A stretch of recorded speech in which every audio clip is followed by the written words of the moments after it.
Hey, I'm Christopher Glyer. I'm Nick Carr. And we're here with Alex Lanstein for State of the Hack. Today is our take 2. We tried to do it yesterday from the conference room floor, or the conference floor, and had a little technical difficulties with the, I think bandwidth was maybe an issue. Yeah, so we wanted to re-record it and send it out to you guys because I think we talked about some pretty interesting things. But before we get started, let's get started. Cheers.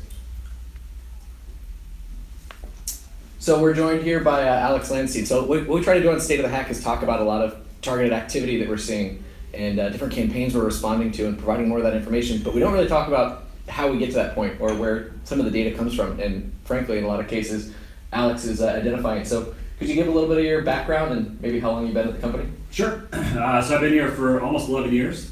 I've had pretty much every job at the company. So I started out in QA, and then I went over to labs where I built a lot of our malware processing backend, some that's still in use today. And then I worked on some of our cloud sharing services, sharing indicators between products. So basically I know where all the bodies are buried from a data perspective. So I'm a pretty good guy for helping people figure out how to navigate through our data, how to pivot, how to find interesting things that might not be super apparent up front. I like Nick's analogy the other day of a little bit of Alex is included in every one of our products. So Yes. But so you're kind of in that support role for kind of everyone? For everybody, yeah. Yep. So I fall into the support organization. So that means supporting first and foremost, obviously customers. FireEye, Mandy, and Eyesight have sort of a core group of customers who will almost always be our customers because of the data we're able to share with them, as well as some of the unique capabilities we have around detecting targeted threats. So my first role is dealing with customers who are persistently compromised or targeted over the course of many years, and we have just a very good relationship. And for some of those types of customers, working through the normal support channels doesn't really make a whole lot of sense for helping with understanding a specific indicator, a piece of malware, an IP, a domain. Some of these people deserve and need a little bit more of a direct line into the company. So that's sort of my first role for support. My second role is supporting our internal sales engineers of helping them understand the way the products actually work. Certainly our marketing glossies are great for how our email product works, but a lot of times they need more technical detail about, an attachment comes in, what happens between the attachment and the alert being generated, and how is that different than other tools that are on the market. I thought it was just magic. It is magic. Attachment comes in magic and then pops out. Actually, our slides used to say that, literally the magic of MBX, but no more. So we want our sales engineers to understand exactly how our products work. So that's the second group I support. And then the third group is the internal intel people and the research people who might have come to us through Mandiant or through Eyesight or through Invitas, and they need a little bit of help understanding where the appliances actually send the data and how you access that and how you search through different fields and what different things mean. So I'm always helping out the intel teams, helping them find interesting threats. So a lot of the times my day starts with a message from you. So I'm imagining you're kind of starting the day getting in, sifting through some of this data because you have cool stuff at like first thing in the morning. Right. Yeah, so it's the first hour or two of my day, every day. And what I do, so we have a few different service models you can buy. One of which, and we'll give you a discount if you do it, you share your indicators with us. So that's when you discover a malicious email attachment, that will share it back into our backend. So we get a copy of whatever your device is saying is malicious. And then we have another service level where we will go in and look at every single one of your alerts in a deeper fashion. So I sort of do that on our backend. So essentially when any email product or any network product sends something up to us, we get a lot of telemetry about what's happening at time zero across our customer base. So thousands of customers, and we're getting on the order of millions of attachments per day. But it's actually a pretty manageable number to try to find outliers in that and then examine each one. So how do you sift through? I mean, if it's millions of, how do you know what's valuable or interesting or? Exactly. Yeah. So there are a few pre-filters that I apply. So essentially, targeted threat activity happens in sort of smallish clusters, and the cluster might be law firms, or it might be ministries of foreign affairs, or it might be certain types of technology makers. But if we see an attachment that's sent to an EDU and a cereal maker and someone who makes hot dogs and a government and an electronics, if you're seeing it across a wide variety of customers at a fairly high volume, you can ignore all that stuff. So very quickly, not ignore, a threat against the organization could either be sort of scattershot, where there's lots of malware that goes on in the wild, distributed through spam bots and sort of spray and pray actors. And then there's malware or backdoors that are targeted by a person. Now, it doesn't, whether the person is an individual hacker, works for a government, or financially motivated, sort of not necessary to figure out at this point. We're just trying to figure out, was there a person trying to target you to compromise you? Are they somebody who's like hands on keyboard or has Exactly. a different motivation? Right. So now you're going from millions of attachments per day to on the order of 50,000. So 50,000. So that's like unique by name and unique by hash, and weeding out all the stuff that looks like spam. And that's actually a pretty manageable number. With 50,000 attachments, you can scroll through those with your eyes within an hour or two. You're literally just eyeballing things, and you can really start to see like spam campaigns that you didn't know about before. So you can start to see like purchase order spam or DHL shipping notifications or tax stuff, and then you can like very quickly just whitelist all that stuff out. You start whitelist and whitelist and whitelist and whitelist, and then you end up with maybe 100 different things that you want to look at. Those 100 things could be targeted, or they could be false positives. And either way, I'm going to do something about it. If it's a false positive, obviously we want to fix those proactively. If it's targeted, we want to make sure that we have detection up and down the kill chain, or whatever you want to call it.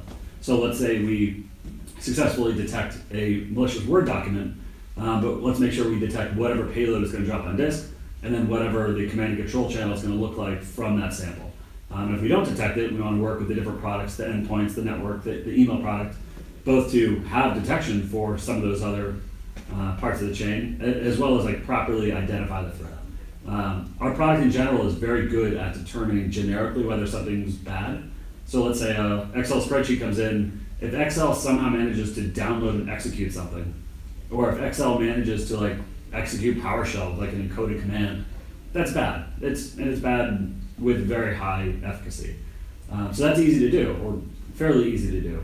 But figuring out whether that was targeted is much more of a human process. Yeah. So that's how I start every morning, looking at every single attachment that comes in and URL that come in across our customer base, looking for outliers. It's funny, it kind of reminds me, so when I started at Mandiant in 8 years ago, I was sitting with Nick Harper and talking about kind of scrolling through lots of things, and it really impressed me because he was able to just like take a file listing of a system and in Encase or whatever product was, just scrolling, and could literally just like look and then he'd be like, that's malware.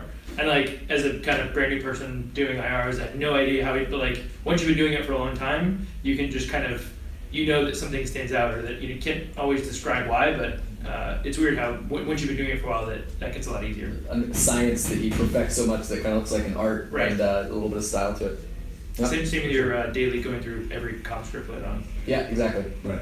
So so maybe you want to talk about some of the stuff that you found recently that's led into a few larger company efforts. So one that comes to mind is some of the sort of targeted activity against Southeast Asian entities. He walked through how we got there. We actually spun up a community protection event for that. I believe we've talked about those past episodes. Maybe worth going over, just give it an overview again. Sure, yeah, so it's like, if there's a campaign that we identify across multiple customers, or something that is a global event that may affect our customer base, we spin up these community protection events. They sort of have dedicated resources from the different groups within the company that are focusing on some of the things you talked about, making sure have resilient detection for some of these things, that we have methodology-based indicators for what they might do next, and as well as put out more intelligence around it, and just overall customer awareness. So in this particular case, what was going on with this activity that we eventually tied to sort of Southeast Asian targeting from, I believe we believe it's suspected Chinese attacker doing so? Sure. Yeah. So I have a few different buckets of things that I look at, and one of them is password protected content. So we have a variety of ways of brute forcing passwords to archives and to documents, ripping things out of emails and using dictionary attacks and using. So this would be where I think a lot of times about ransomware campaigns or some of those invoice things where they're going to email a password to people, and a lot of times like a couple character numeric password. Mm-hmm. So we're pulling those out and plugging that in. And yeah, exactly. And we're able to guess passwords at a pretty high rate. Okay. But in the global scheme of things, we don't see that many password protected things that we think are malicious in a given day. It's on the order of, I don't know, maybe 1,000 unique things. So you can really go through those very quickly. Most of the time, it's people sharing malware with like the password infected. And when a password sticks out, it sticks out very, very easily. Target attackers sometimes they will use a numeric password. There's a Chinese campaign that was 5 8s, I think, that went on for a long time. But Agenda 2018 or DPRK sanctions, or they pick a password that's somewhat interesting. So you can just go through all those. So in this case, the password picked a zip file, look at anyway. But inside, LNKs are a very rare. There are a few different files. These were pretty weird too, because they reminded me of the old malware that was filename.doc.exe, and these were filename.doc.lnk, and people just shortcut files. Yes, it was LNK pulled down a remote file from the LNK and then executed on disk. So it had these shortcuts are pretty interesting. They have like the that it launches, and then it references itself and actually has another encoded power. So it has two kind of blobs of data.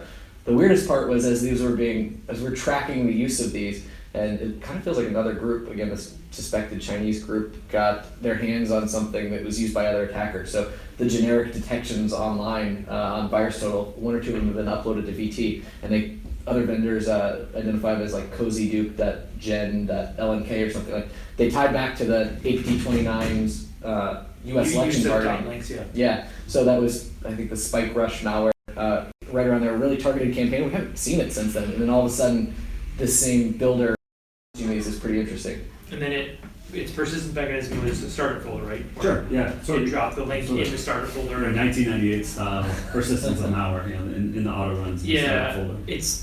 It's funny that you actually don't see that super often. Generally when I see it, it's just you can guarantee that you're gonna have you can always write to there because it's user writable and executable from there. So when I usually see if I'm triaging a system or doing forensics on a system and I see persistence mechanism and they're using the starter folder, that's generally a pretty good indication that you're very early in the attack lifecycle or first phase, because they're not going to have privileges yet to create something that's privileged or would take admin privilege. So using the starter folder is generally an indication. Obviously, if you found it through email or something else, that'd be a good one. But if you were coming the other way and you found it through forensics, and that's usually a pretty good idea that that's maybe patient zero. Yeah, and it's a pretty. It's definitely not a perfect way to evade sandboxes, but it's certainly one of the ways that people will drop something and then wait for the system to reboot before it executes. A lot of these people are pretty patient and they don't want the malware to run right away. So they just move the link file into the starter folder and then do nothing. Yeah. Okay. I think it's pretty cool, pulling down. I didn't know prior to this that a link file could actually pull in remote site content. Yeah. Yeah, the multi-stage attacks are what will always be, and it makes sense. I think I have to imagine it's going to be frustrating as you're looking through all the documents every day. A lot of the really targeted stuff is just downloaders, right? They just download a remote payload. Yeah, absolutely. And part of that is because they don't want the payload to get out, and we've seen a few different variations of that. We've seen Word documents that come in and the payload is encrypted in the Word doc, but you can only decrypt it with the host name of the person who's targeted. Or we've seen it where when you launch the Word document, it's pulling down a remote flash file or a second half of an exploit, and before they give you that second half, they're going to profile you. So there's a pretty decent campaign. There's some of the dealer's choice stuff. If you don't have the right version of Flash, they know that their targets are going to be fully patched, so it checks your Flash version. And if you don't have the latest Flash version, that means you're not my target, which means I'm not giving you the exploit, or I'm not giving you the good exploit. So there's all sorts of different ways that they use to selectively compromise people, but really just hold on to as much of the exploit chain as they can to keep it out of the hands of researchers. It's actually kind of nice the way the stuff that some of our stuff is set up around guardrails that attackers put in their malware delivery, where it's checking for certain egress IPs and stuff like that. Running it live on an appliance that's located at a client. We have a much higher chance of actually catching that bad content versus trying to access it from some other IP address that they may ignore. Yeah, for sure. Sweet. So I also know, I thought you sent over some APT 19 stuff that we kind of spun up and put out an intelligence piece on. So it's kind of weird. Yeah, for context, 19 is a Chinese nation-state group that we've been tracking for several years. Yeah. If people aren't familiar, for sure check out the APT 19 targeting law firms post. I think we put out a blog post last year. So those guys are kind of back and doing the same stuff. If you like that blog post, any signatures you would have derived from looking at that blog post would have triggered on this recent campaign, which was maybe 2 weeks ago, and it started on Monday. It's pretty typical for 19. They'll, on the first day, they'll target a couple different law firms, and they'll sort of see. Actually, I don't really know what they're doing on the back end, but if I were them, I would see how the detection was going and whether I was successful. And then there's a day or 2 day gap, and then they target a lot more different law firms, but typically the same law firms over and over again. So we have a pretty good collaboration with the number of law firms that get targeted, and we always do proactive notifications as soon as we see the first one go out. There's probably going to be a big wave or something else. Yeah, and then they've really got a pattern, they stick to it. But yeah, they didn't really change up their obfuscation algorithm of their so it's a macro. Pretty typical. We're seeing less and less exploitation in general. Why do you think that is? Or is there is that just been a general trend over the last couple of years, or definitely been a general trend? It's probably partially that vendors themselves are getting a lot better at pushing out patches. Adobe will put out a patch. It seems like the day after an exploit's made public, whereas previously it used to be a month or 2 months. And then enterprises themselves are a lot better at doing patching of Windows, patching third parties. So exploits just have so from a patch perspective, exploits have a lot less of a life cycle. Yeah, actually, there was a Adobe Zero Day that happened recently. Flash the Korean. Right, and we totally expected a bunch of other groups to use it, and it was like crickets. Like we didn't really. Super convoluted. I think it was really hard to get this stuff to run properly and target. Right. And then obviously on the endpoint side, there's a lot more endpoint tools that are good at generically detecting exploitation. There's a few surefire things that happen a lot of times in modern exploitations, whether they're heap sprays, like looking for big chunks of memory, they're like OC, they're like 90, 90, 90, like you see like 64K repeating chunks in the heap. Right. There's that stuff. There's looking for a generic shellcode execution, like looking for Windows APIs called by specific part, typically returning to the heap. There's route chain stuff. Yeah, there's there are a bunch of things that most modern exploits do. Typically, some sort of process crash. Whereas macros, as long as you have a finance department, is what I say. But as long as you have it, you get the person to say enable this content, right? Yeah, and they find a lot of different ways of tricking people into thinking that there's something wrong, like you can't view this font correctly or something, and. So with that, we obviously give for the APT 19 stuff, we give law firms a heads up. Is there anything you do then? Are you kind of keeping a closer eye on their appliances, or? Yeah, for sure. I mean, in that couple day gap between the first phase and the second phase, they basically change up nothing about the attack. You would imagine that, and we're not trying to troll a nation state group here, obviously, but you would imagine that these targeted threat groups are going to modify absolutely everything for every run, because a lot of defenders really overestimate some of the attackers on the other side, and there are certainly some very advanced groups, both Chinese and Russian and other countries, but they really do the bare minimum for whatever's going to work. If the document hasn't made it onto VirusTotal by now, and maybe even if it has, in this time, so there's a 2 or 3 day gap in between the 2 runs. They didn't change anything. They didn't change the sender address. They didn't change even the hash of the attachment. Certainly, obviously, in the C2, they changed nothing. It's the equivalent of kicking the tires and maybe confirming that things got stopped. It's a little bit odd. But I mean, the way that I generally try to think about that is, if I gave you $10 million and said, go build a program to break into one organization and stay in forever, the types of things you do from a tooling and infrastructure and everything else would probably look very, you try and change up as much as you can because you have one target, right? But if I give you that same $10 million, but say now you need to get into 1,000 targets, and you may get different taskings at different times, right. And now you're resource constrained, so you're only gonna step up the kind of minimal necessary where you have to, and not devote resources to things. And honestly, we're victims of we're held to our telemetry. For all we know, they're getting into other law firms that weren't protected, and that's why they kept doing it. Well, we know they are, because then a few days after that, another law firm that we track on Virus Total, who's not a customer, then uploaded the documents. So There you go. So what are they using for their phishing lures? Isn't that kind of weird? well, so this time it was like one of them was like a Me Too type situation. Like one governor had been accused of people of some sort of inappropriate activity. But the last run, this was maybe like 2 months ago, it was all like what we would consider like right wing lures. So they would take names of articles from like the Gateway Pundit and from like Zero Hedge and from Fox News and like a few things like that. And it was all like Clinton uranium1.docm or FBI agent was killed by the Clinton campaign to cover up something. So it was, they know how to get people to click, which is interesting. Yeah. So I mean, so this time was not right leaning at all. It was just totally different lures. One was even like it was targeting like accountants. Maybe not at the law firm, there was an accounting lure talking about some spreadsheet. A new FASB standard or something, right? Yeah, it was like, comma delimited, something. But they're pretty good at getting people to click. But again, if they're not successful, there's not a whole lot of downside. Maybe they get embarrassed a little bit, but they're not getting arrested. So Nice. do the minimum. Yeah, well, I forgot to mention when we were talking about the targeting of Southeast Asian entities, like the kinds of mailboxes those are being sent to, right? Weren't they sent to personal accounts? Yeah, they were sent to like their Yahoo addresses and Gmail addresses and things that, if you have, say a secure email gateway that's protecting your email at your corporation, great way to get around that is to target, a victim's personal email. And because they're going to be opening it potentially on their work asset, whether it's a Mac or or whatnot.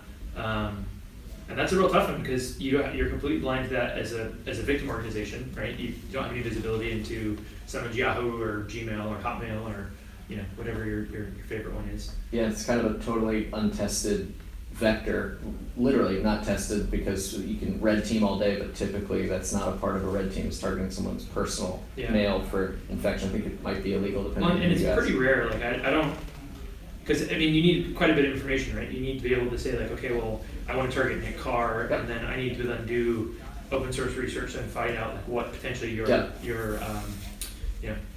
maybe it's easy, I don't know, but sure. The best example of it to me is the APT 28 activity from 2016, 2017, when they targeted the vast number of people's personal accounts of sort of VIPs. Yeah, I think we'd seen APT 1 do that kind of back in the day, but it's definitely the exception, not the norm. Yeah. Yeah, actually, just on that 28, this wasn't part of the agenda, but so this campaign maybe 3-4 weeks ago, really you could start to see some of the minds of the way that the attackers operate. So it's typically targeting like mostly Ministry of Foreign Affairs, who are a big customer of ours. So a lot of them are in some of our more advanced services. So we actually get copies of all their mail, and we can just look at everything as it comes in and do a little bit more of a deep dive. So we saw 2 or 3 different Ministry of Foreign Affairs targeted, and within the same minute, so it's clearly the same attacker. But one of the people got a malicious Word doc or Excel spreadsheet, I forget which had a flash file, and it was the typical dealer's choice, which is the one of the toolkits they use to compromise people. And it delivered the exploit, and that was all well and good. And the other person got a password-protected Word document, okay? And the flash file was on the 3rd page. So unless you open the Word document and scroll to the 3rd page, the flash wouldn't execute to then pull down that same remote content. So it's 2 targets within the same minute, same actor, same everything. So I don't know if they're like testing which one is more. It's like A/B testing, but for it's A/B testing. It's exactly what it is. So it's pretty interesting to see that. I love the Russian techniques all the time. Just piloting 1 or 2 new techniques during a campaign and testing out to see if it works and roll it in. Yeah, it's pretty cool.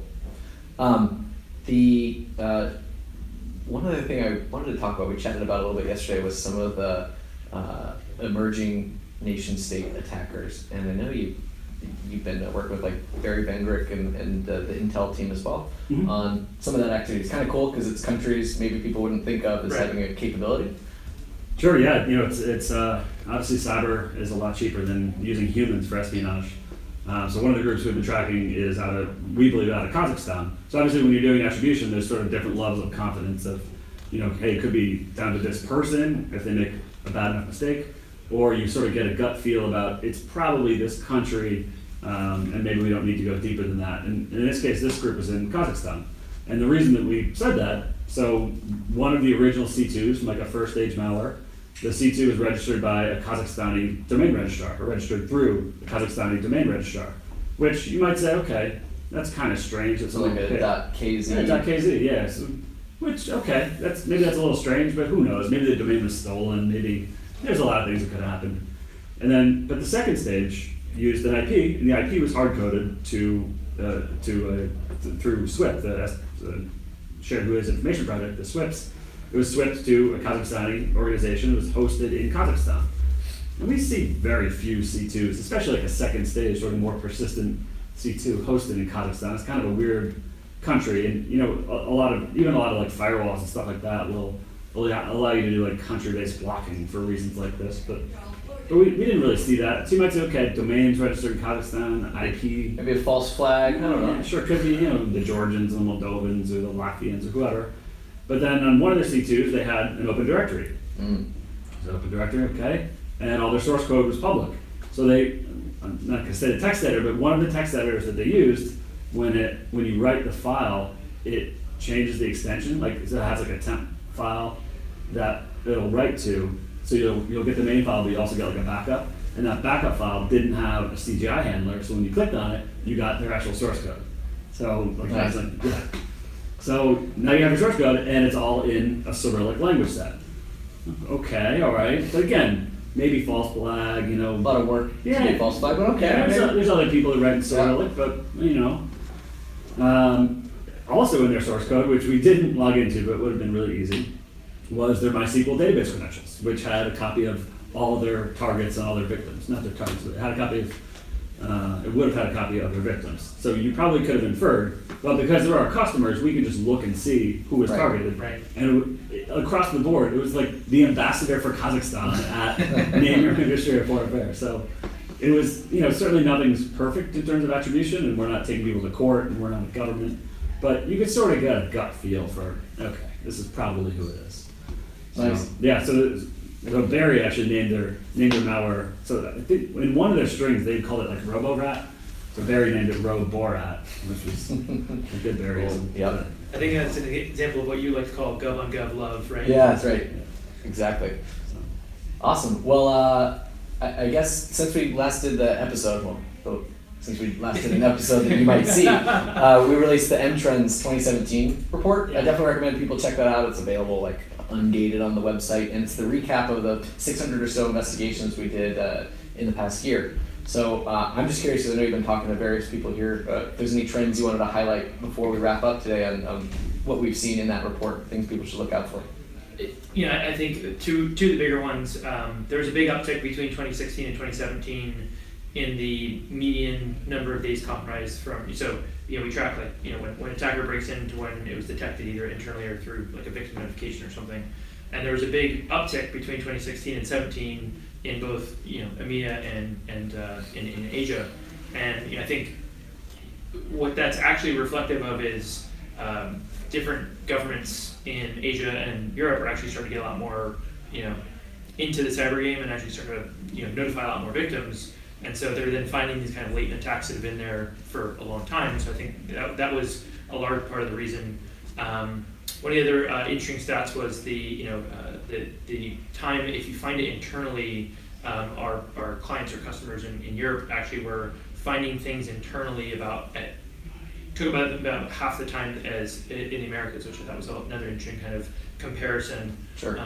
You know, in terms of two of those stats. I was pleased to see the number of clients that we broke it down with like high level of granularity, but people that had found it within a couple days or a week. That's somewhat encouraging. Obviously, our data set is kind of skewed. Well, I guess the way I would call it is we have inherent sample bias in the data, but the sample bias is at least consistent, right?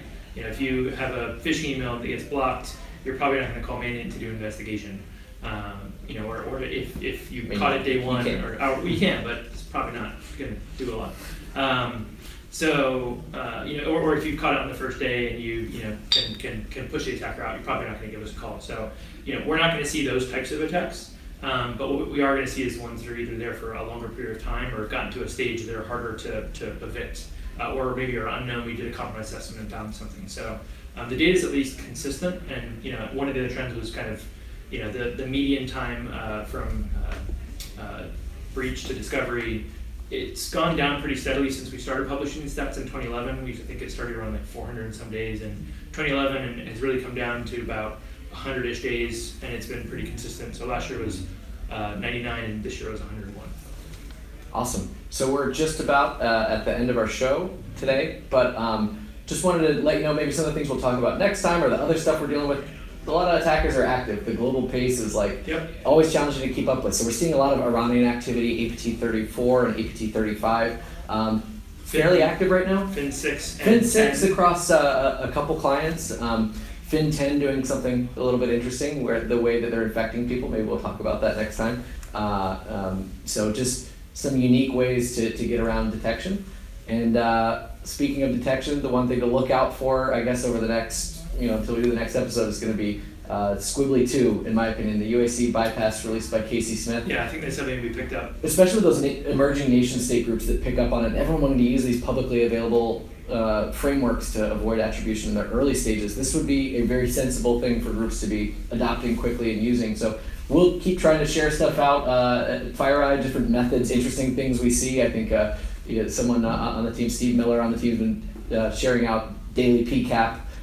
Interesting things we're responding to in attacker methods, so we'll try to do that. We'll definitely pick up on what we've seen if Squiggly 2 is starting to be picked up or used in the next month. Exactly. Well, thanks again for joining us, and thank you for joining us. We'll see you next time.